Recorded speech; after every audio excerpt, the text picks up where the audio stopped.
স্বর্ণ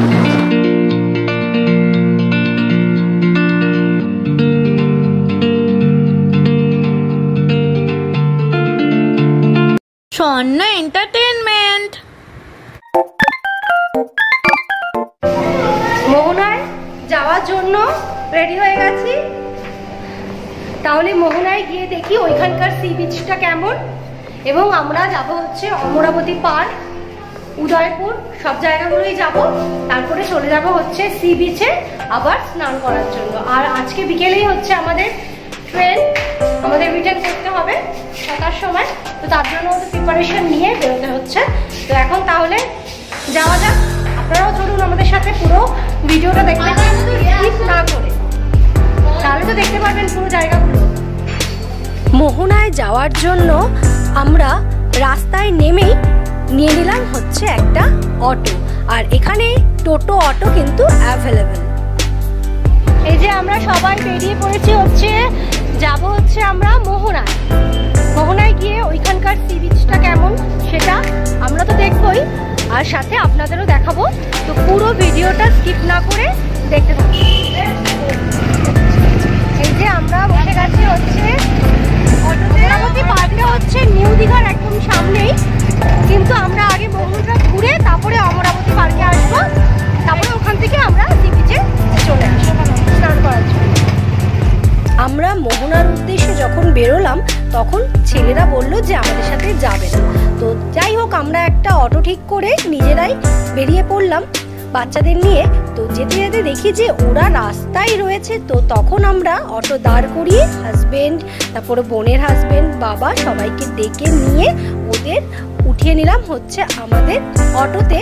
আর অটোতে নিয়ে চললাম হচ্ছে মোহনার দিকে। মোহনায় যেতে কিন্তু মোটামুটি আমাদের নিউ দীঘা থেকে আধ ঘন্টা সময় লাগবে। তো আমরা কিন্তু এই নিউ দীঘায় যেহেতু স্টে করেছি তার জন্য একটু বেশি সময় লাগবে। আর যদি ওল্ড দীঘায় থাকো তাহলে 20 মিনিটের মধ্যেই কিন্তু মোহনায় পৌঁছে যাবে, কারণ নিউ দীঘা থেকে 10 মিনিট যেতে লাগে হচ্ছে ওল্ড দীঘা। এই জায়গাটা হচ্ছে জগন্নাথ ঘাট, মানে হচ্ছে জগন্নাথ সি বিচ বলে খ্যাত। তো যেই যেই জায়গাগুলো পড়বে সেগুলো কিন্তু আমি বলতে বলতে যাব তোমাদের সাথে। আর সামনেই আছে হচ্ছে আমাদের ব্যারিস্টার কলোনি, সাথে হচ্ছে আছে আমাদের ফ্যামিলি বিচ, মোহনা তো আছেই।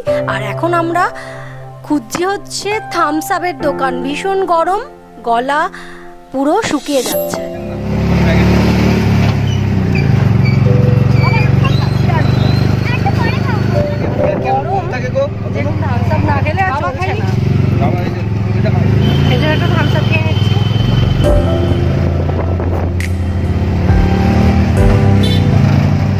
এই জায়গাটা চিনতে পারছো তো? এটা হচ্ছে ওল্ড দীঘার পার্ক, যেই ভিডিওটা আমি আগের দিন শেয়ার করেছি।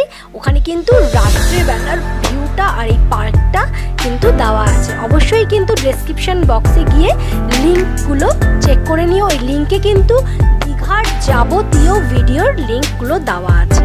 আর এই জায়গাটার নাম হচ্ছে barrister colony, barrister colony beach. তো যেহেতু এই দীঘার এই সাগর কিন্তু চলছে, আর এই বিচগুলোর নামগুলো কিন্তু আলাদা আলাদা। এই একই সাগর কিন্তু চলে যাচ্ছে সেই মোহনা আর এই ওল্ড দীঘা, নিউ দীঘা সব জায়গায়। তো এইখানে যেতে যেতে যেই জায়গাগুলো পড়ছে সেইগুলোই কিন্তু আমি বলতে বলতে যাচ্ছি। এটা হচ্ছে ফ্যামিলি বিচ, এখানে ফ্যামিলি সবাইকে নিয়ে এসে উপভোগ করা যায়। আর হচ্ছে সামনেই হচ্ছে মোহনা, চলো দেখাচ্ছি তোমাদের।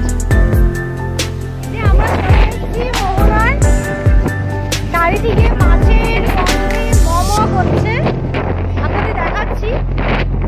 আর সকালবেলা একদম ভোরবেলা যদি 5টা-6টার সময় আসেন আর এখানে ট্রলার ঢোকে, তাহলে আপনারা এত বড় বড় মাছ দেখতে পারবেন। সেই টাইমিংটাও আমি বলে দিলাম, 5টা থেকে 6টা ওম টাইমেই আসে। যেদিনকে ট্রলার ঢুকবে তখনই মাছ দেখা যায়। আর এমনিও এখানে অনেক বড় বড় মাছ আছে, আপনাদের দেখাচ্ছে। আর মোহনা বিচটাও আপনাদের দেখাচ্ছে। মোহনার এই মাছ বাজারে কিন্তু মাছের সমাহার প্রচুর। বিভিন্ন রকমের কাঁকড়া, জ্যান্ত অবশ্যই দেখতে পাচ্ছ, দেখতেও কিন্তু ভীষণ ভালো লাগছে। আর এই বাজারে এসে এই মাছ বাজার কিন্তু অবশ্যই ঘুরবে। বিভিন্ন রকমের সোনালি, রূপালি ইলিশ, পমফ্রেট, সাথে হচ্ছে গলদা চিংড়ি ও ভোলা মাছ, আর কেকলে মাছ, কুচো মাছ, বিভিন্ন জাতের শুটকি, ফলি মাছ বড় বড়, আর ইলিশের তো ছড়াছড়ি। একদম সকাল সকাল যদি আসো মোহনায় তাহলে কিন্তু মাছ ধরাটাও কিন্তু বেশ ভালো দেখতে পাবে। আর আমরা একটু বেলায় এসছি, তাই কিন্তু মাছ বাজারেই এই বড় বড় মাছগুলো দেখে নিচ্ছি। বিভিন্ন জাতের শুটকি তো দেখা যাচ্ছেই, আর ইলিশ মাছ কিনে কিন্তু এভাবে সামান্য টাকা দিলেই কিন্তু বেশ চুলে ঝালে কেটে দিচ্ছে, বাড়িতে গিয়ে রান্না করলেই হয়ে যাবে। তো এভাবে মাছ কাটা দেখতেও কিন্তু আমার ভীষণ ভালো লাগে। তোমাদের কেমন লাগে আর এই ভিডিওটাই বা কেমন লাগছে মোহনার ভিডিওটা অবশ্যই কিন্তু কমেন্টে জানিও। ভিডিও ভালো লাগলে অবশ্যই লাইক করো, শেয়ার করো বন্ধু বান্ধবের সাথে।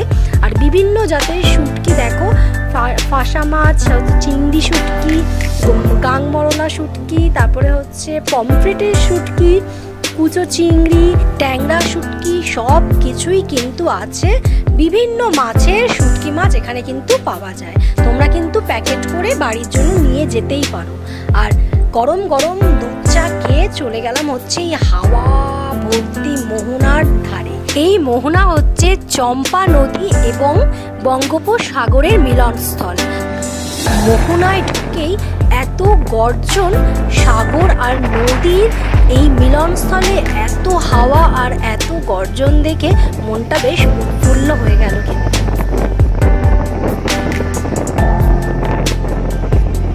এই যে এটা হচ্ছে নদী,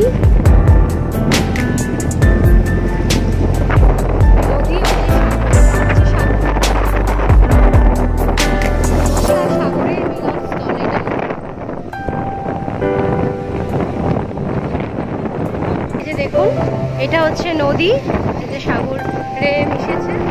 আর এই যে